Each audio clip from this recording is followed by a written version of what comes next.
जी नमस्कार मित्रों, मेरा नाम ध्रुव कौशिक है, जैसे कि आप सब जानते हैं। और आज हम जिस विषय के बारे में बात करेंगे, उस विषय को सुनकर और जानकर आपको ये लगेगा कि जो हम कह रहे हैं वो बिल्कुल पूरी तरह से सच है। जैसे कि आप सब जानते हैं, जो इंडियन मिडिल क्लास है, इंडियन मिडिल क्लास आज की तारीख में आधे से ज्यादा जो भी सामान वगैरह, जैसे आईफोन हो गई, कोई भी कार होगी, कोई भी any kind of other accessories हो गई, वो सारी जो है एक ईएमआई प्लान के द्वारा ली जाती है। मतलब ईएमआई पे ले लेते हैं, ईएमआई लेने पर उसकी ईएमआई चुकाते रहते हैं।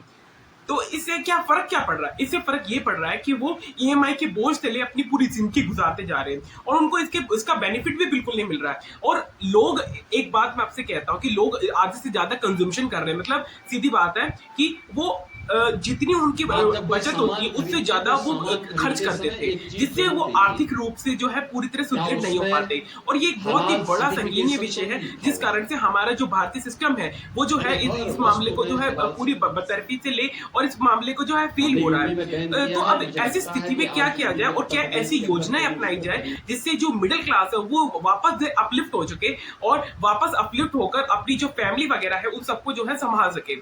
लेकिन इन सबके बीच आपको एक खास तौर पे मैं एक बात बताना चाहूंगा कि हमारी जो इंडियन मिडिल क्लास है उन सबको अगर फाइनेंशियल फ्रीडम चाहिए तो आप हमारा कोर्स ज्वाइन कर सकते हैं, जो कि कोर्स हमारा joinsathi.app.com पर है। वो कोर्स को आप ज्वाइन कर सकते हैं ताकि आपको ज्यादा से ज्यादा जो है फाइनेंशियल फ्रीडम के टिप्स मिल सके, एडवाइजेस मिल सके और भी बहुत कुछ मिल सके।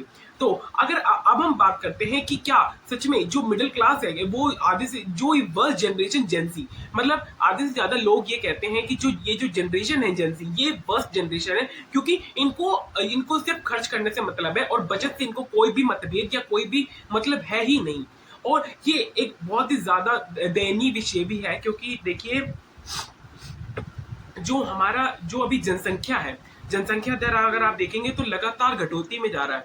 मतलब आधे से ज्यादा जनसंख्या जो है वो कम होती जा रही है और इसके पीछे भी यही कारण है, महंगाई, इन्फ्लेशन वगैरह। इन सब के कारण जो हमारा आधा इन्फ्लेशन रेट है वो जो है कम होता जा रहा है, जिससे जो है हमारे जो आने वाले वक्त में जो निकास के मतलब विकास की जो क्षमता है उस पर जो है काफी हद तक प्रभाव पड़ रहा है। और वो हम जो प्रगति जो हम करना चाह रहे हैं वो हम किसी बिना पर नहीं कर पा रहे हैं। और ये एक बहुत ही बड़ा कारण है जिससे हम ये सब नहीं कर सकते। लेकिन मेरे को ऐसा लगता है पर्सनली कि अगर ये जो जेनजी पॉपुलेशन आ रहे हैं, ये एक तरह से आप ये कह लो कि बहुत ही ज्यादा कम पॉपुलेशन है। मतलब आप ये बात मान के चलें कि ये लोग जो है बहुत ज्यादा खर्च करते हैं और इस खर्च के कारण ये जो है आपका जो भविष्य है तो मैं पगल हूं, तुम गधे हो मोदी। आप लोग इंस्टाग्राम पे जा सकते हो, आप लोग फेसबुक पे जा सकते हो। सबसे पहले जब आप इंस्टाग्राम पे जाते हो, जब आप फेसबुक पे जाते हो, जब आप मैसेज भेजते हो तो पैसा किसको मिलता है? अदानी को, अंबानी को।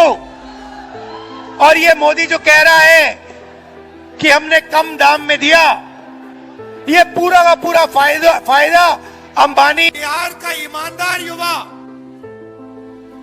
देखता ही रह जाता है। ये आपकी सच्चाई है।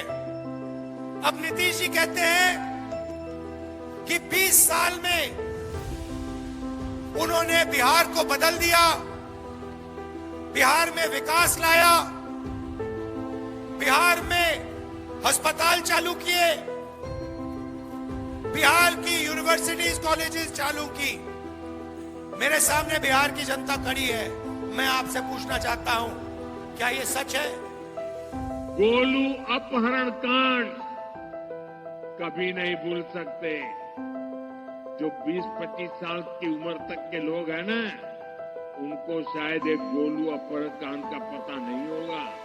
जो पुराने लोग हैं, जरा उनको बताना क्या हुआ था। इसी शहर में साल 2001 में स्कूल जाते हुए एक छोटे से बच्चों को, आप सोचो ना, मैं जब यहां पर आया तो मैंने इस गांव के बारे में पूछा, मुझे बताया गया गांव का नाम है मुस्तफाबाद। मैंने कहा कितनी मुस्लिम आबादी रहती है यहाँ पे? जी हाँ, एक शख्स जो कि जिसको सब लोग पप्पू पप्पू कह के बुलाते थे, आज उसी शख्स ने वो कारनामा कर दिखाया जो आज तक किसी जनसत्ता पार्टी नहीं कर पाई। ये शख्स वो है जो जिसको 2007-2008 के समय में सब लोग पप्पू पप्पू कहते थे। और राहुल गांधी आज की तारीख में वो सिर्फ इकलौते ऐसे नेता है जिन्होंने बीजेपी का पर्दाफाश और काला चिट्ठा जो है सबके सामने पर्दाफाश कर चुके हैं और खोल चुके हैं। और सबसे हैरानी की बात तो ये है, कांग्रेस जिसकी पूरी तरह सम्मति हो चुकी थी, मतलब आप ये मान के चलिए कांग्रेस अभी तक ऐसे चल रही थी कि जैसे मर चुकी है बिल्कुल, मतलब कोई इसको वोट ही नहीं करता था। लेकिन जब से राहुल गांधी जो है नेता प्रतिपक्ष के रूप में आए हैं, तब से लेके अभी तक जो है ज़्यादा से ज़्यादा जो अपनी पार्टी को है उभारने की कोशिश कर रहे हैं। मतलब आप ये बात समझिए कि एक जान फूंक दी है कि मरी हुई पार्टी में। अब आज की तारीख में हाल ये हो रहा है कि जो मोदी है, और मोदी जो अभी फिलहाल तो अभी पीएम है, लेकिन अब आज की तारीख में बीजेपी वालों को ये हाल हो रहा है, अगर वो कहीं भी जाते हैं, कोई भी अपना नारा मंच पे जाते हैं, तो लोग अब उन्हें जो है वोट चोर के नाम से जो है प्रसिद्धि हो चुकी है उनकी, और वोट चोर कह के बुलाने लगे। और ये सब जो कमाल दिखाया है वो है राहुल गांधी का ही कमाल है। और राहुल गांधी के पीछे पीछे जो तेजस्वी यादव और जो अन्य सरकारें हैं वो भी धीरे धीरे साथ आती जा रही है। और आने वाले वक्त में जो राहुल गांधी है उनके पीएम बनने के जो आसार हमको दिख रहे हैं वो हो सकता है बढ़ जाए। और ये भी हो सकता है कि हमें राहुल गांधी को एक मौका देना चाहिए ताकि वो आने वाले देश के अंदर पीएम बन सके। और जो बीजेपी जैसी पार्टियां जो कि लोगों को धोखा देती हैं, लोगों को धोखा देकर और झूठे दिलासे देकर कोई भी काम नहीं करती, तो उन सबको हटाया जा सके और गुंडा राज की समाप्ति की जा सके और राहुल गांधी को जो है पीएम बनने का अवसर प्रदान किया जाना चाहिए। ये हमारा चैनल है खबर माइक, इसको सब्सक्राइब कर देना, क्योंकि मैं देखा आप सब्सक्राइब नहीं करते, देख लेते हैं वीडियो। और ऐसा आइटम बम फोड़ा है कि उसके बाद में जो बीजेपी के प्रवक्ता और जो सांसद है के सब बिल्कुल चुप हो चुके हैं। और इसका जो जनसंघनीय विषय है वो ये बताया जा रहा है कि उन्होंने जो वोट चोरी के सब जो आरोप लगाए थे राहुल गांधी ने बीजेपी के ऊपर, वो सब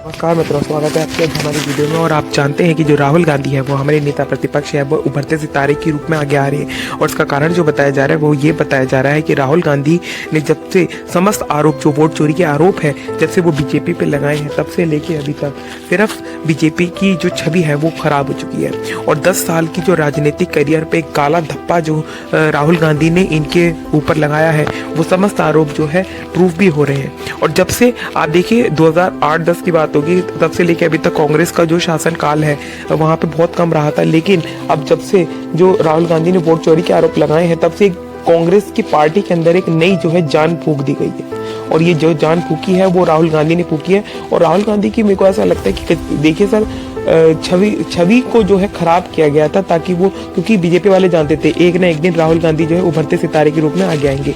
हमारा जी नमस्कार मित्रों, क्या आप जानते हैं लगभग हमारे देश की 91% जो पॉपुलेशन अल्कोहल एडिक्शन से पीड़ित है, और आधी से ज्यादा जो जनता है वो अल्कोहल एडिक्शन करती है।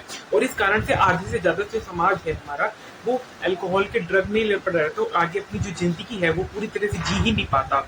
और ये एक बहुत ही ज्यादा क्रिटिकल स्टेज है जो हमारे जो देश के अंदर जो है आज की तारीख में देखी जाती है।